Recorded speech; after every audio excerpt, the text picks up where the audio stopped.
Welcome to Tanakh Talk. I'm your host, William Hall, broadcasting live out of Kingsland, Texas, USA, with episode number 50, Acts chapter 17. The Rabbi cross-examines the New Testament. Tonight with Rabbi Michael Skovac from, the Holy Land of Canada. Hey, it's holy because you're there. Just know that, okay? That's a straight new coin for me. How's that? Oh man, wow, that's really cool. 50 shows. Yeah, this is our 50th anniversary, and like you said, you didn't buy me flowers or anything, man. Oh, okay. You know what? When we hit 100, I'll get you some chocolate. That sounds good to me. My wife will probably confiscate it, but that's okay. It's the thought that counts. Oh my gosh! Wow. Well, it's good to have you back. I'm excited to see you here. And what better time than right now, tentatively, just for all the viewers out there to be aware, for about the next 5 weeks or so, I'm not going to be doing an evening slot on Sunday, so we'll be gathering again with Rabbi Michael Skovac probably around the second week of October, right? Yeah, because September. Yeah, so about the second week of October. Just stay tuned. We'll touch base. I'll touch base on you, let you know kind of how the schedule's going. It should loosen up right around that time frame. So just keep that in mind. So next week and probably for the next 4 to 6 weeks is probably not going to have a late night Sunday show. So, and I'm going to be crying more than Rabbi will because I'm going to be missing him. Miss you too. That's awesome. I just want to be loved by you. I know that was terrible. That's okay. Oh, goodness gracious. Wow. Well, all right. So what do you got for us, Rabbi? So Acts 17. Acts 17. Yes, sir, indeed. It is indeed. Boy, that means we're getting past the midway of this book. And nice. It's getting, yeah. And it's going to get really, really, really cool as we get towards the 20s. Right. So last week we had this really interesting episode of Timothy being circumcised, and we had a whole discussion about why exactly he was circumcised. Was it because, God has an eternal covenant with the Jewish people that has to be sealed through the circumcision of men? And we saw that really according to literally every single commentary we consulted, that wasn't the reason Paul circumcised him. It was because, he felt that I apologize. Let me turn this off. I apologize. I usually turn my ringer all the way off during this. Is that your phone? That was my phone. Yeah, it syncs popular to guy. Yeah, all at the wrong times. So Okay. We saw that Paul's concern was that it would hinder his effectiveness in witnessing to the Jewish community if his comrade in arms was not circumcised. Right. Anyway, the story begins in Acts 17 when they're in Thessalonica, which is in Greece, and as far as I understand, and Paul, we know, he teaches in Romans chapter 1, I think it's verse 16, that the gospel is supposed to go to the Jew first, and then to the Greeks. Right. So, number one, it was his stated policy, and we know that we see in every single story, whenever Paul comes to a city where there is a synagogue, Paul first does try to go to the Jewish community first. So here in Thessalonica, he goes to the synagogue of the Jews, and we're told that he went for 3 consecutive Sabbaths, 3 Shabbats in a row, and he was basically preaching from the scriptures, trying to prove that Jesus was the Messiah who was supposed to be raised from the dead. Now, it's important not to miss this. The fact that he was able to return 3 weeks in a row and continuing to preach says something. What it says is that nothing in his message was scandalous. And that's important because we've had this ongoing problem in the gospel that we study, the Gospel of Matthew, and also in the book of Acts up until this point, where there's an ongoing attempt to make it seem as if, there's something scandalous about what Jesus was and what he was preaching and what Paul was preaching, and that you have many chapters we've seen where they try to portray the Jewish community, both the Pharisees and the Sadducees, as being violently opposed, to Jesus and to the followers of Jesus. Where in the Gospels, there are, all these attempts to kill Jesus and pursue him and persecute him. And the same thing continues in the book of Acts, where there are many times where the book of Acts where Luke tries to tell us that there was tremendous persecution. And yet at the same time, there were these mixed messages, because several times already we've seen that Paul is able to preach and no one seems to bat an eyelash. And so here you have the same significant situation, that he's able to go back to the synagogue for 3 Shabbats in a row, and no one seems to be particularly bothered by what he's saying, which really would be the truth. For someone to come into synagogue and say that they believe that so-and-so is the Messiah and try to present arguments for that from the Bible, that would not really be so scandalous. And so I think that's what was happening. I think that, for Paul to be able to preach unencumbered and unopposed, he would be teaching nothing that would be strange, because Jesus was dead, and, the idea that he was the Messiah would have been strange to people, but it would not have been heretical. It would not have been scandal. No one would have picked up stones and chased him out. And that's what we see here. We see that he, there were no riots to kill him in this synagogue. And so again, what the reader has to be aware of is that there's a contradiction here. That on the one hand, there are many stories where the Jewish people are violently opposed to the gospel, to Jesus, to the gospel message, to the disciples of Jesus, and yet you have so many passages where nothing seems to be a problem. Everything seems to be cool, and there doesn't seem to be any real hostility to Jesus and his movement. And so the question is, which of these scenarios is true? And I would say, based upon we began looking at in the Passion narratives, that there was a clear agenda by many of the writers, many of the compilers and authors of the Greek Testament, to try, if they could, paint the Jewish people in a negative light, to give the impression that they were the ones that were really opposed to Jesus and hostile to Jesus, and where the Roman involvement and Roman opposition and hostility is really played down. And so I would imagine that most of the stories of violent opposition were simply not true. They just were written into the account. And so here, it's interesting that Paul is preaching that Jesus is the Messiah and that he had to be suffer and be resurrected. There's no what's interesting is that he doesn't explicitly say here that he had to suffer in order to be a sacrifice to atone for anyone's sins. Now, again, we've looked at this question many times in our study of Acts. What exactly was Paul preaching? Was he simply preaching that Jesus was the Messiah? Was he teaching that Jesus died as a sacrifice? Was he teaching that Jesus was God? So you clearly don't see the last two in this chapter. He's just simply preaching that Jesus was the Messiah, that he had to suffer. It doesn't explain what the suffering was to accomplish. We might suppose, because we know from later writings of Paul, that Paul definitely did believe that Jesus came to suffer as an atoning sacrifice, but he doesn't spell it out here. At least Luke, in his writing of this story, doesn't spell it out.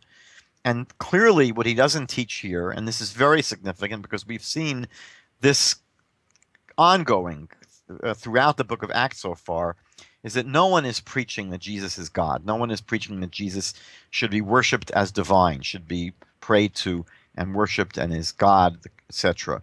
So again, that would be one of the reasons why his message would not have been such a scandal here. Just to say that Jesus was the Messiah is not the end of the world.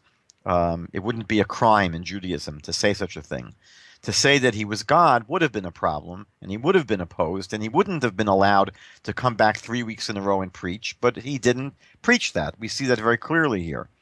Now, one of the questions that I would ask is, it says that he was reasoning from the scriptures to prove that Jesus was the Messiah who was supposed to suffer and be raised from the dead.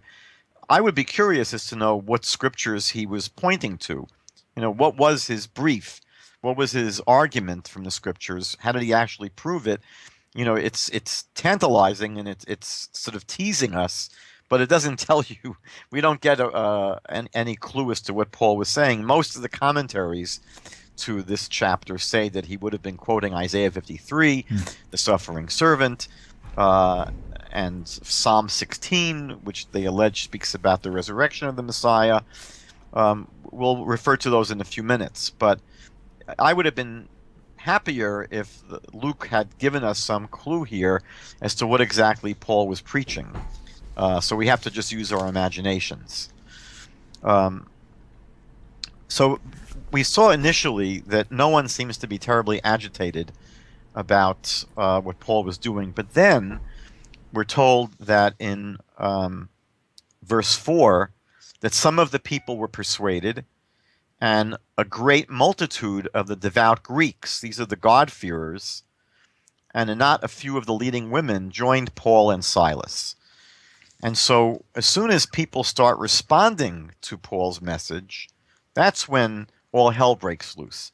And so in verse 5 we're told that the Jews who were not persuaded by Paul became envious, or becoming envious. Now, I think we have to stop for a minute and ask ourselves, what is this all about? What does it mean they were envious? Envious of what? That he was such a good preacher? They didn't like the fact that he was able to sound good when he was preaching. Drawing the crowds. Yeah, why were they so upset about him drawing crowds? I mean, if what he was saying wasn't a problem, so who cares if people follow him? The Tyndale New Testament commentary says that they were jealous that Paul was more successful than the synagogue's efforts for these God-fearers to fully embrace Judaism. Now, this is a pretty peculiar commentary, because what it seems to be implying is that the Gentiles that were coming to this synagogue, they were evangelized by the synagogue, that the synagogue was trying to encourage them to embrace Judaism, to get circumcised, to convert to Judaism, to fulfill all the commandments, and they weren't able to. And yet Paul was able to get them to join his messianic movement, and that's why they were jealous. Of course, the problem with this commentary is that it was very unlikely that the synagogue was pressuring these Gentiles that were coming to convert. There is no such concept in Judaism of encouraging non-Jews to convert. Actually, the opposite is the case. We see, based upon the book of Ruth, that Naomi 3 times discouraged Ruth from joining her and joining the Jewish people.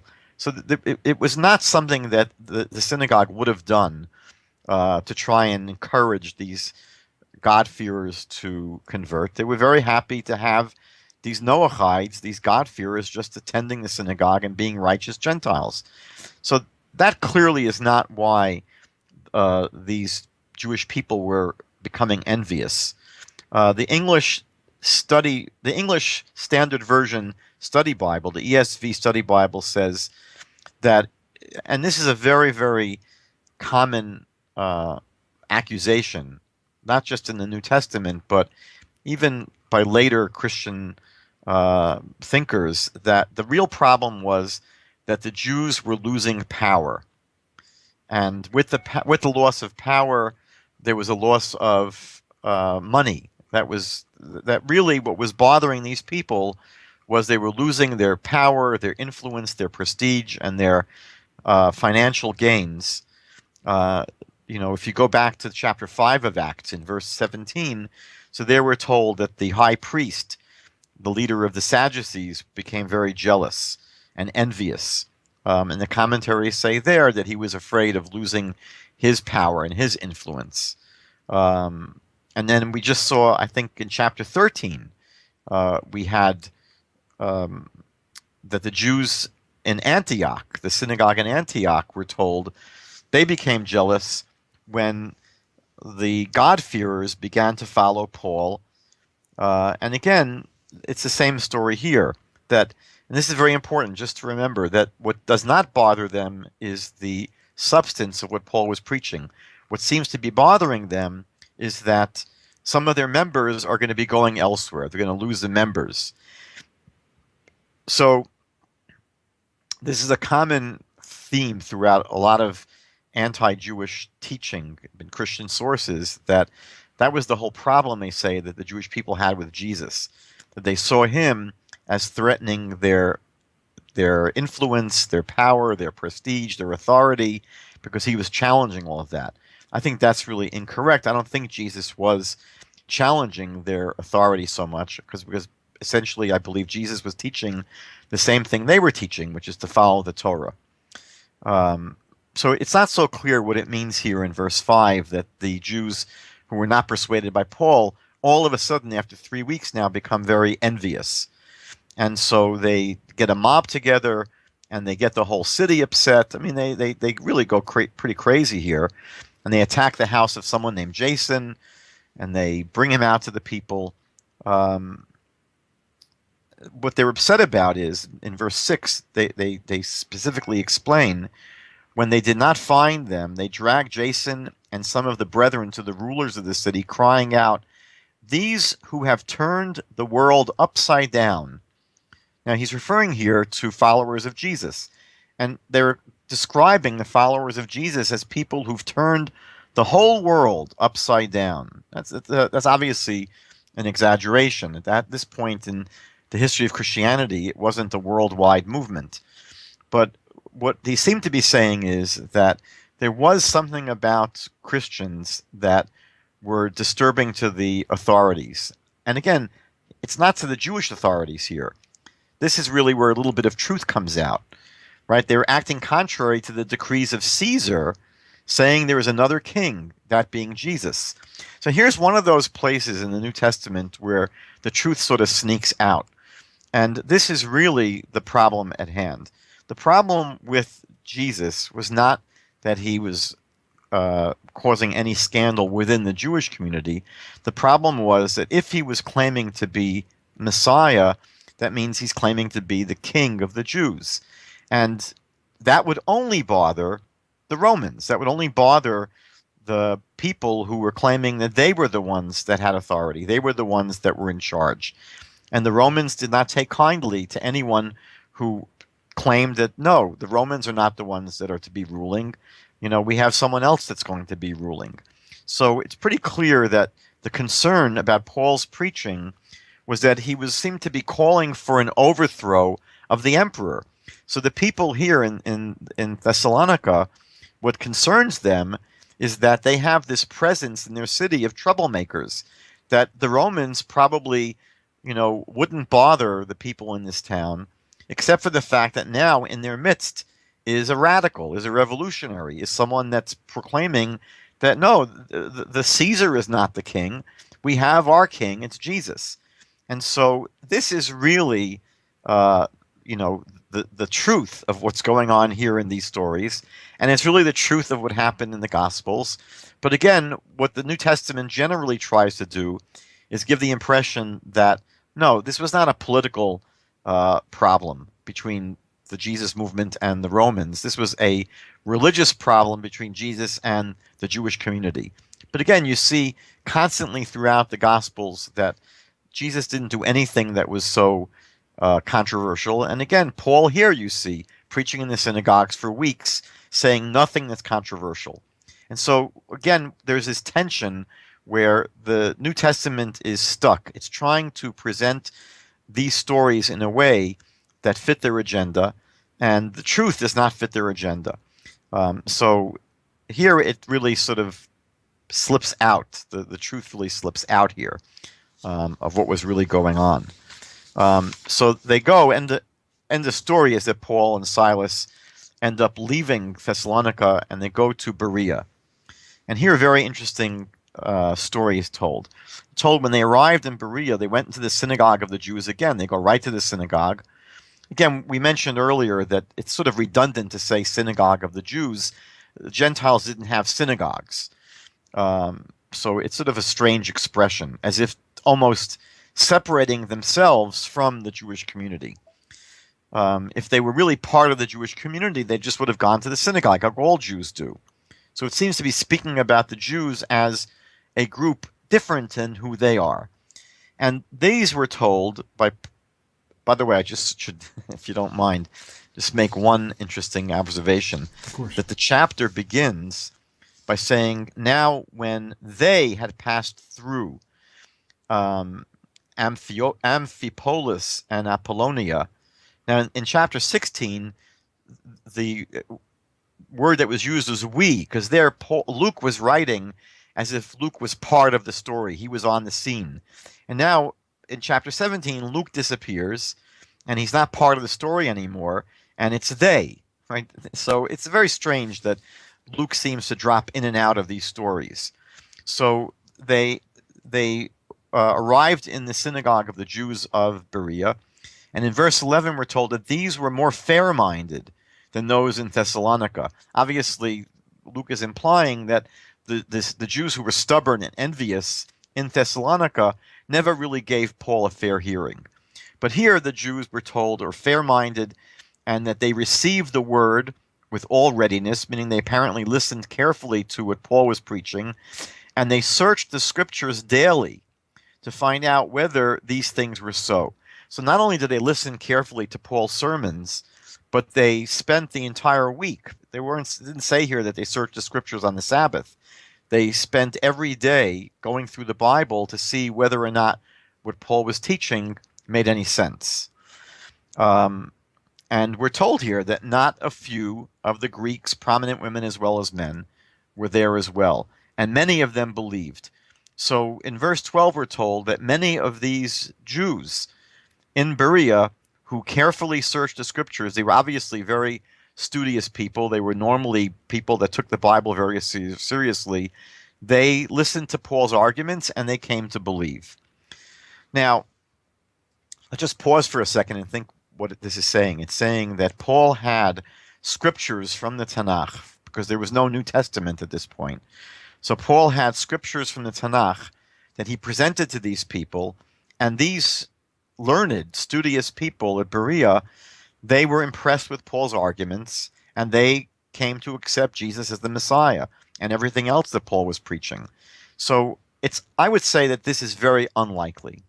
It's very unlikely that Paul was able to convince learned people who were studious that Jesus was the Messiah and that he had to suffer and die and be resurrected. All of these beliefs, it was unlikely that he convinced these people in Berea for a number of reasons. Number one, Paul, we're told, was a learned person. He was claiming to have been a student of Gamliel, and any student of Gamliel was an advanced Talmud class, so you would have known the Tanakh, the scriptures, very well.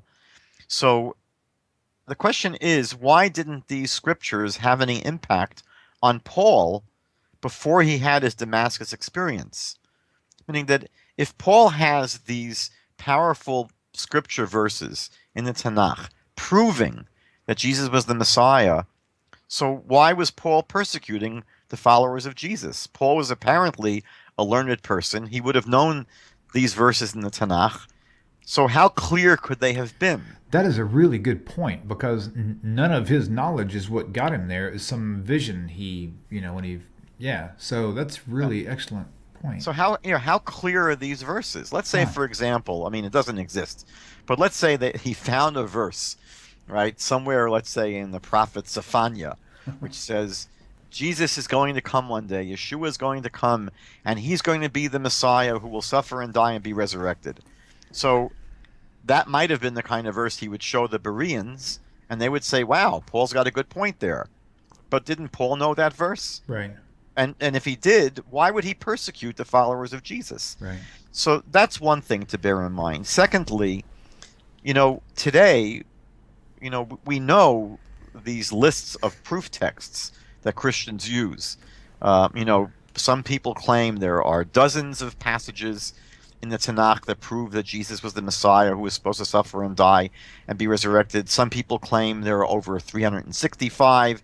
Some people claim there are over 600. I mean, there are incredible claims for these alleged prophecies in the Tanakh proving that Jesus was the Messiah. But how clear are they when, if you consult the commentaries of many Christian scholars don't accept them as either being, let's say, messianic prophecies or about Jesus? For example, the most powerful proof text, the one that the Christian commentaries here in Acts 17 cite, they all claim that Paul would have showed them Isaiah 53. But if Isaiah 53 is so clearly about the Messiah and so clearly about Jesus, then why would there be so many Christian commentaries today? I've found in my research, over 60. So over 60, and that's, I think, where there's smoke, there's fire. I mean, I don't have access to every Christian commentary, but I found 60 commentaries of Christian scholars, Bible scholars, who claim that the book of Isaiah chapter 53 is not about the Messiah. They say it's about the people of Israel. Right. And they say it's not about Jesus. It's about the people of Israel. So, how persuasive would these passages be with scholarly Jews like these students in Berea? It's interesting that today what we find is that scholarly Jews, knowledgeable Jews, Jews who grew up studying the Tanakh and learning it well, invariably these are people that never embrace Christianity when they're shown verses by Christian friends or neighbors or missionaries. And the kind of people who do end up embracing Christianity are Jews that never studied the Bible in the first place. They never were familiar with the Bible, and usually the first time they've read the Bible is when it's shown to them by a Christian. Mm-hmm. Right. So, I have met many Jewish people who tell me, they share their testimony, and they tell me that, yeah, they became a Christian because of what they saw in, passages like Isaiah 53 and Daniel 9 and Psalm 22. And I know that it's just basically never true, because I know that if I had met this Jewish person a week before they gave their hearts to Jesus, and I saw them in a McDonald's, and I asked them, it says here in the book of Exodus and Leviticus and Deuteronomy that you can't eat this food, it's not kosher. I know that none of them would have thrown up and left the McDonald's and said, wow, I can't believe it, I'm eating this. Because we have to understand that for the most part, Jewish people today that embrace Christianity were never Jewish people who took the Bible seriously and really believed what the Bible said. If you had shown them verses in the Bible showing what foods are kosher and what foods are not kosher, they would say, who cares what the Bible says? And if you ask them, did they put on phylacteries in the morning, the Bible says to tie them as a sign upon your arm and at frontlets between your eyes. And if you ask them, did you do that today? The Bible says to do it. They would say, who cares? I don't care what the Bible says. So therefore, that when they tell you they came to believe in Jesus because of what it says in Isaiah, Yep. That's not the truth. It's not the truth. These are people that didn't really care what the Bible said. Furthermore, in Acts chapter, in Acts 53, I think 9, the second half of it, where it says they speak no violence how does it say? There's no deception or whatever, and they have done no violence. But in Zephaniah 3:13 it says the exact same thing about the remnant of Israel. It says the remnant of Israel have done no violence, and there was no deceitful tongue found in their mouth or whatever. So it's like this is a question for me, did Zephaniah, I'm not sure it really matters, I guess Zephaniah probably would have how did they fall in Isaiah, Zephaniah? Were they contemporaries? Do you know? They were not too far apart in time. Who was first, do you know? I do not know offhand. I would have to look that up. Okay. Who came out first? If I had to guess, I would say Isaiah, but I may be wrong. Okay, no problem. I was just Um, curious, but it's interesting that it says there. I mean, it's very clear, and back on Isaiah 53 too, or not 53 too, but 53 also, where it says it describes how Jesus was, or well, excuse me, yeah, it describes Jesus, right? Okay, it describes the tomb and the death there. This is the first part of 53:9. Let me just pull it up because it'll be easier for people to follow and me as well. So let me go and just do that real fast. I'm slowing you down, I know. Let me just do this real fast. Isaiah 53:9. Okay, I'm going to put that on screen. That way I can read it. Pardon me. I'm right there. Okay. It says, and he made his grave with the wicked and with the rich in his death. That's the first half of it. And I'm thinking, what happened to Jesus was like just the opposite. I mean, because Right. a grave is where you're buried. And in your death, that's the location of your death, right? Well, this says he was with the rich in his death, but he wasn't with the rich according to the New Testament. He was with thieves, right? Yeah, these are actually the least of Jesus's problems, Right. right? I mean, we Right. have Isaiah Right. 53 saying that he will see his seed, he'll prolong his days, which means he's going to have physical Oh children man, right. and he'll live a very long life. And, it says in Isaiah that the servant of the Lord will be despised and rejected of men. Well, Jesus was, during his lifetime, we're told, immensely popular, immensely popular. And there weren't many people that opposed him. At the end of his life, you had for one day a courtyard full of people, allegedly, screaming for his execution. But he throughout the New Testament, we're told that he had people following him all over the place, and his fame spread throughout the whole region. And then after his death, he's certainly the most popular person in all of history. So the whole chapter, if you go verse by verse, what did Johnny Cochran say in the O.J. Simpson trial? If the glove don't fit, you got to acquit. Right. Well, the glove don't fit. It's Isaiah 53 Right. simply doesn't fit Jesus. And more importantly, aside from that, just understanding the context of the book of Isaiah and how the servant of the Lord is just explicitly spoken of as the people of Israel, and how the surrounding chapters, chapter 52 and 54, are about the suffering of Israel and their ultimate redemption. I mean, it's so powerful that this passage is about Israel, that it's not just Jewish people that understand it as speaking of Israel. Again, you have dozens and dozens and dozens of Christians that believe in Jesus, but they admit that the chapter is not about the Messiah, it's not about Jesus, it's about Israel, simply because the Bible points them in that direction. So I just find myself a little bit skeptical about the story that's being told here about these people in Berea. I mean, they may have been people who searched the Bible, but I don't think they were necessarily very knowledgeable or very scholarly, because we just see from today that Jews who are knowledgeable and really know the scriptures well are not people that come to faith in Jesus. Right, By and right. large, almost all of them are people that simply never really seriously studied the Bible. And my belief is that they don't go from the Bible, from the Tanakh, to Jesus. They go from Jesus to the Tanakh, meaning Right. that only once they become followers of Jesus, now for them the Bible becomes very important. But the Bible did not lead them to their faith in Jesus. Now, we'll finish tonight with the very interesting story of Paul addressing another kind of group, where it's not a group of traditional religious Jews, but now he's meeting up with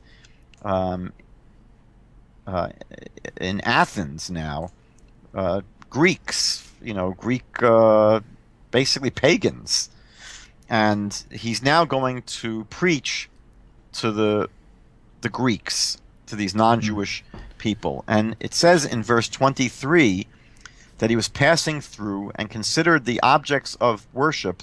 He was looking at the things that these people in Greece were worshiping, and he says that he found an altar with this inscription.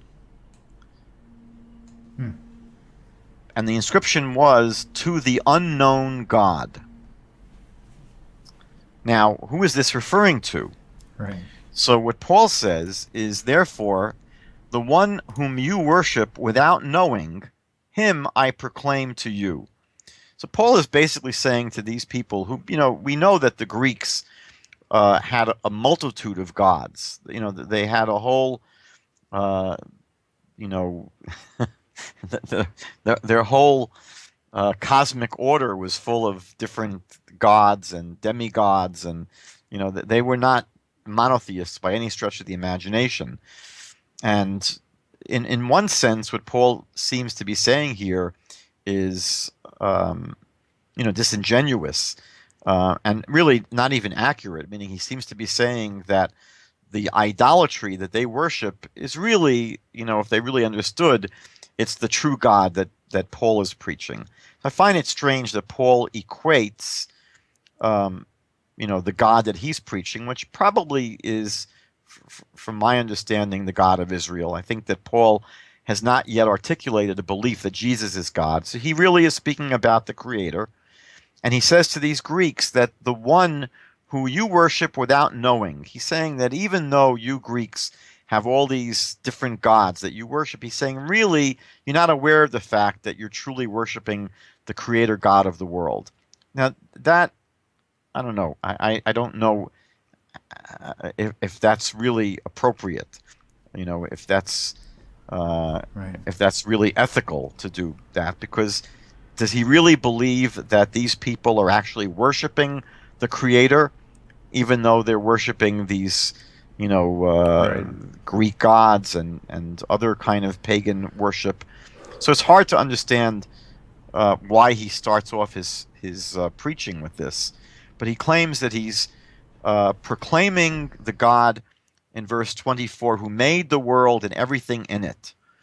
And he's really quoting here or paraphrasing from Isaiah chapter 42, from the book of Job chapter 10, from the book of Psalms chapter 36. I mean, he's going through this description of God who has made everyone from blood, every nation of men to dwell on the face of the earth. I mean, he's describing God here, basically.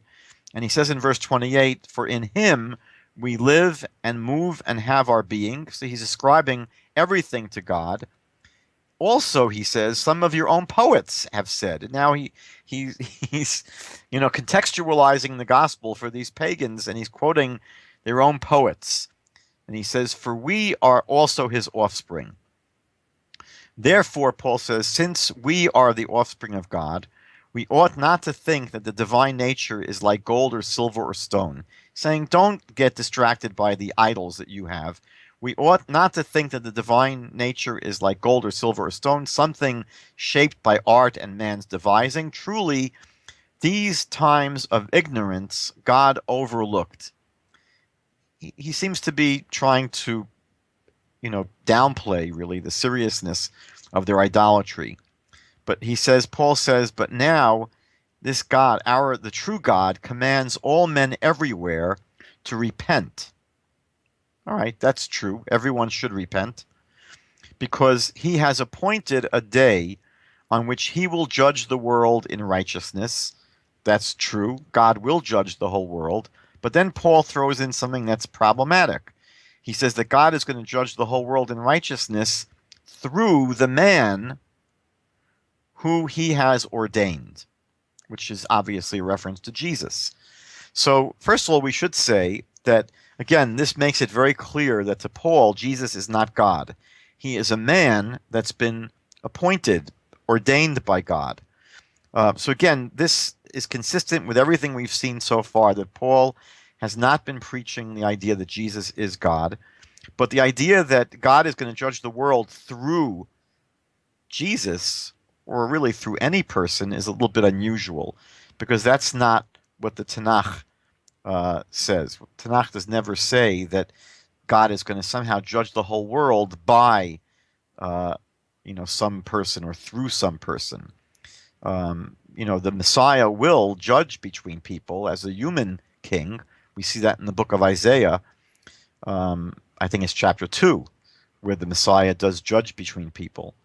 But God is going to ultimately judge the world, because no one can see into the heart of man other than God. Only God is able to penetrate the heart of human beings and to know whether they are truly righteous or not.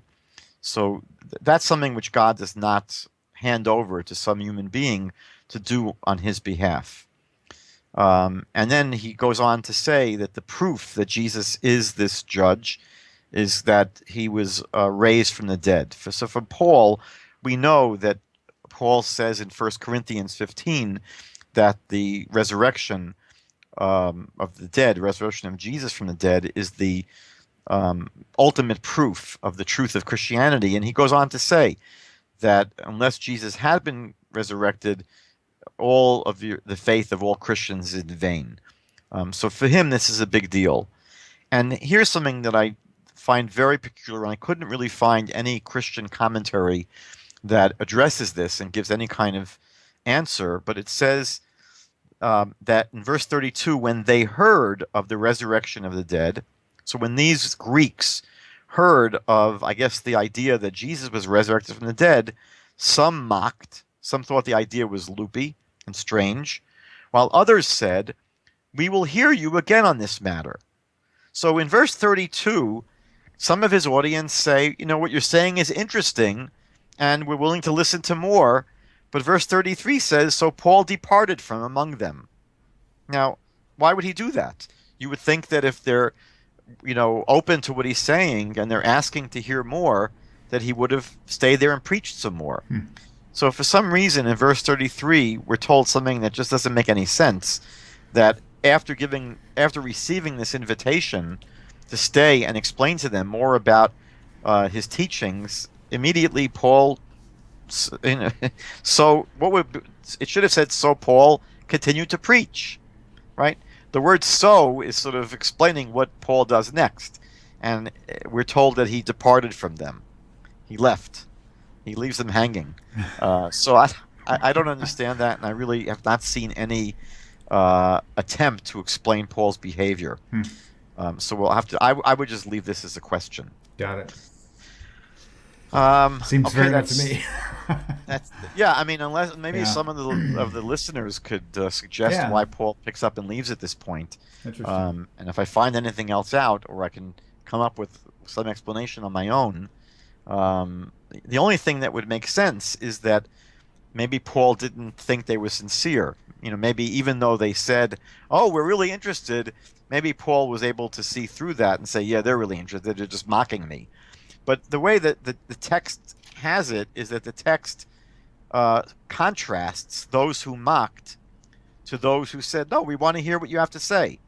So I don't think these people were insincere, and I think that it's just strange that Paul does not continue to teach them. So, my good friend. Well, I'll tell you what, it's been a nice 50. So, well, thank you, Rabbi. That was pretty awesome as usual. And so we'll look forward to seeing you again soon. 5-6 weeks. Soon. We'll see how that works out.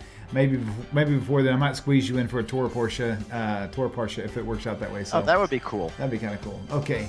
All right. Well, that sounds great. Well, thank you, Rabbi, and thank you all for tuning in to Heat Throat. Shavua Tov, everyone. See you next time.